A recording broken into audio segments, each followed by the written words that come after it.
రాధా, ఏమైందమ్మా? ఎందుకలా ఉన్నావు? ఏం లేదమ్మా, నేను బానే ఉన్నాను. చూడు రాధా, నీ కళ్ళలో నీరు చూస్తేనే అర్థం అవుతుంది. ఏం జరిగిందో చెప్పమ్మా. నిన్ను కనకపోయినా అర్థం చేసుకోగలను. చెప్పు రాధా, ఏమైంది? అమ్మా,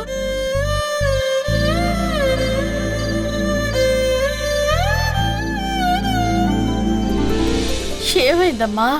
ఏం జరిగింది?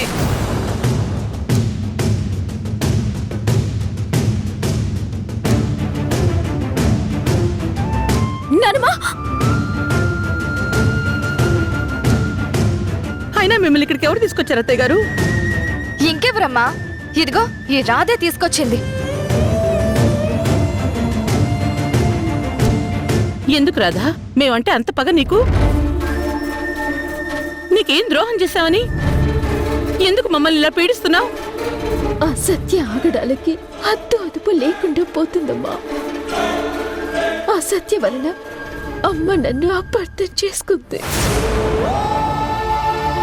నీలాంటి కూతుర్ని దూరంగా పెడుతున్నారు అంటే వాళ్ళెంత దురదృష్టవంతులు. చిన్నప్పుడు దూరం అయ్యావు కానీ ఎన్నో రోజుల తర్వాత కళ్ళ ముందు తిరుగుతుంటే కూడా వాళ్ళు గుర్తించలేకపోతున్నారు. అలా అనకమ్మా, నాకు అదృష్టం లేదు. ఆ తల్లి ఒడిని చేరి ఆ ప్రేమని పొందే అదృష్టాన్ని ఆ దేవుడు నాకు ఇంకివ్వలేదు. ఏ జన్మలో ఏ పాపం చేశాను, అందుకే నన్ను నా కన్న తల్లిదండ్రులు ఇలా దూరంగా ఉంచుతున్నారు.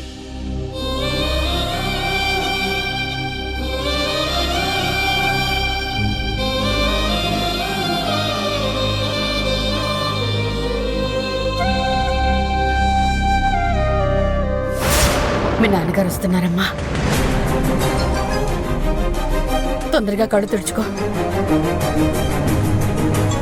ఏంటమ్మా ఇక్కడేం చేస్తున్నారు? ఏం లేదు నాన్న, మీరే ఎక్కడున్నారా అని చూస్తున్నాను. దర్శనం అయిపోయింది కదా, ఇంక ఇంటికి వెళ్ళిపోతాను నాన్న.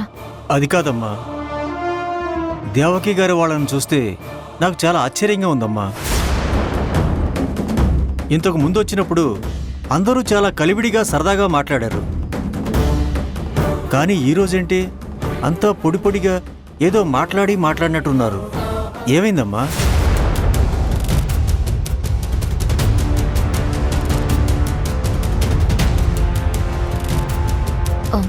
నాన్న, వాళ్ళు నా బాస్, వాళ్ళ ఫ్యామిలీ. ఇంతకు ముందంటే ఇక్కడ నాకు ఏం తెలియదు కాబట్టి వాళ్ళ ఇంట్లో పెట్టుకుని చూసుకున్నారు. కానీ ఎప్పటికీ ఎందుకలా ఉంటారు చెప్పండి? వాళ్ళ ఇబ్బందులు, వాళ్ళ పర్సనల్స్ ఉంటాయి కదా నాన్న. కనిపించారు, మీరు పలకరించారు, అయిపోయింది కదా. మీరు దాని గురించి ఏం ఆలోచించకండి నాన్న. పదండి, బయలుదేరదాం. 10 నిమిషాలమ్మా, వెళదాం. ఏమీ లేదమ్మా, నీ నక్షత్రం చెప్పి ఈ సంవత్సరం జాతకం రాయమన్నాను. పంతులు గారు 10 నిమిషాలు ఆగి రమ్మన్నారు. నేను వెళ్ళి తీసుకొస్తాను. అమ్మా, మనం ఇక్కడి నుంచి త్వరగా వెళ్దామమ్మా. ఇక్కడ ఎంతసేపు ఉంటే అంత ప్రమాదం. నాన్నకి దేవకి అమ్మ మీదున్న అభిమానంతో ఏదో ఒకటి మాట్లాడతారమ్మా. అలా ఏదో ఒక సందర్భంలో నాన్నకి విషయం తెలిసిందనుకో, నాన్నకు అస్సలే ఆరోగ్యం బాగోలేదు. ఈ విషయాలన్నీ తెలిస్తే చాలా ప్రమాదం. అవునమ్మా, నాకు భయంగా ఉంది. మీ నాన్నగారికి ఈ విషయం తెలిస్తే తట్టుకోలేరు. అంటే ఈ రాధ దేవకి కూతురు అన్న గొడవ ఆయనకి ఇంకా తెలియదన్నమాట. ఓహో, అనవసరంగా ఎలాగైనా త్వరగా వాళ్ళని గుడి నుంచి పంపించేద్దాం అనుకున్నాను. కానీ వీళ్లను వీలైనంత ఎక్కువసేపు ఇక్కడే ఉంచితే అప్పుడు రాధ వాళ్ళ నాన్నకి ఈ గొడవ గురించి తెలిసే అవకాశం ఉంటుంది. అది తెలిస్తే పెద్ద గొడవ అవుతుంది. అలా జరిగితే పండగ పూట కావాలని రాధ వాళ్ళ అమ్మా నాన్నతో వచ్చి గొడవ పెట్టుకుంది అని సీన్ క్రియేట్ చేయొచ్చు. అదృష్టం బాగుంటే ఆ గొడవలో రాధ నాన్న చచ్చిపోవచ్చు. ఇలా ఏం జరిగినా రాధకి నష్టమే. సో వాళ్ళని వెళ్ళనివ్వకుండా ఆపాలి. అందరికీ తెలియజేయనిదేమనగా ఈరోజు ఉగాది సందర్భంగా బొబ్బట్ల పోటీలు జరగనున్నాయి. కావున ఆసక్తి ఉన్నవారు మీ పేర్లను నమోదు చేసుకోగలరు.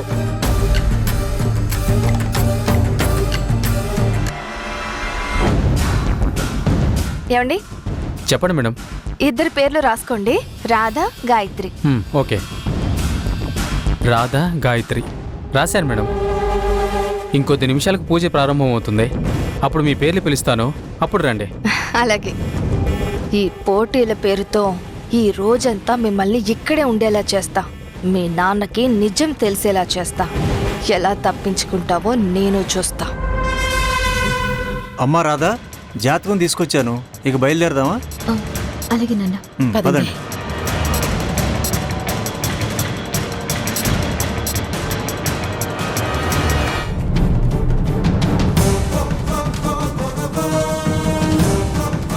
అమ్మా చూడండి, ఈ పోటీకి ఏదీ తక్కువగా రాకూడదు. దగ్గరుండి అందరూ జాగ్రత్తగా చూసుకోండి. అలాగే. ఆ,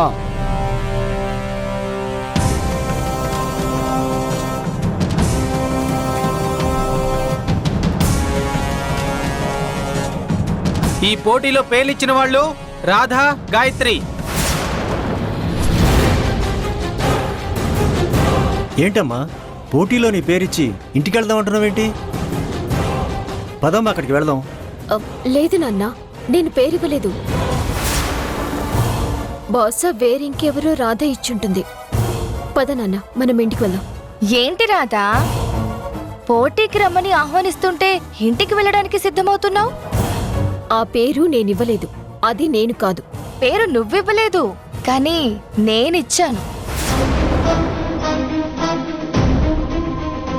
అన్నింట్లో పోటీ పడి గెలిచే రాధా ఈ బొబ్బట్ల పోటీలో కూడా పోటీ పడి గెలుస్తుందా అని. పేరు ఎవరిచ్చినా నాకు ఇంట్రెస్ట్ లేనప్పుడు నేను పోటీలో ఉండను. అమ్మా, వెళ్దాం పద. అదేంటి రాధా అలా అంటావు? ఈ పోటీలో నేను కూడా పార్టిసిపేట్ చేస్తున్నాను. నా చేతుల్లో ఓడిపోతానని భయమా? చూడమ్మా, నువ్వు మా రాధ పనిచేస్తున్న యజమానురాలు కూతురువే కావచ్చు, కానీ మా అమ్మాయి బరిలోకి దిగితే ఎదురుగా ఎవరున్నా గెలవడానికే ప్రయత్నిస్తుంది. పైగా బొబ్బట్ల కాంపిటీషన్ అంటున్నావు. మామూలుగానే వంటలన్నీ అత్యద్భుతంగా చేస్తుంది.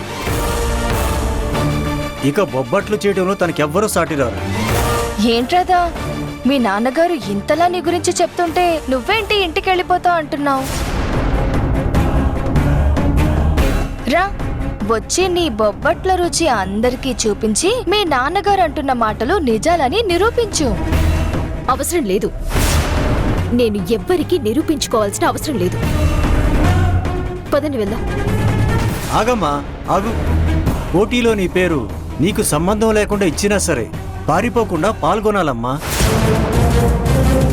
గెలిచినా ఓడినా పోటీలో పాల్గొనడం బాధ్యత. పదమ్మా, వెళదాం. అది కాదు నాన్న. నువ్వు ఇంకేం మాట్లాడకు, పదమ్మా. నాన్న, అక్క, నువ్వు కూడా పోటీలో పార్టిసిపేట్ చేస్తున్నావా? నువ్వు గ్రేట్ అక్క, నీకు అసలు తిరుగే లేదు. పదక్క వెళ్దాం, పద. అది కాదురా. పదమ్మా, రా అక్క, పద. రా.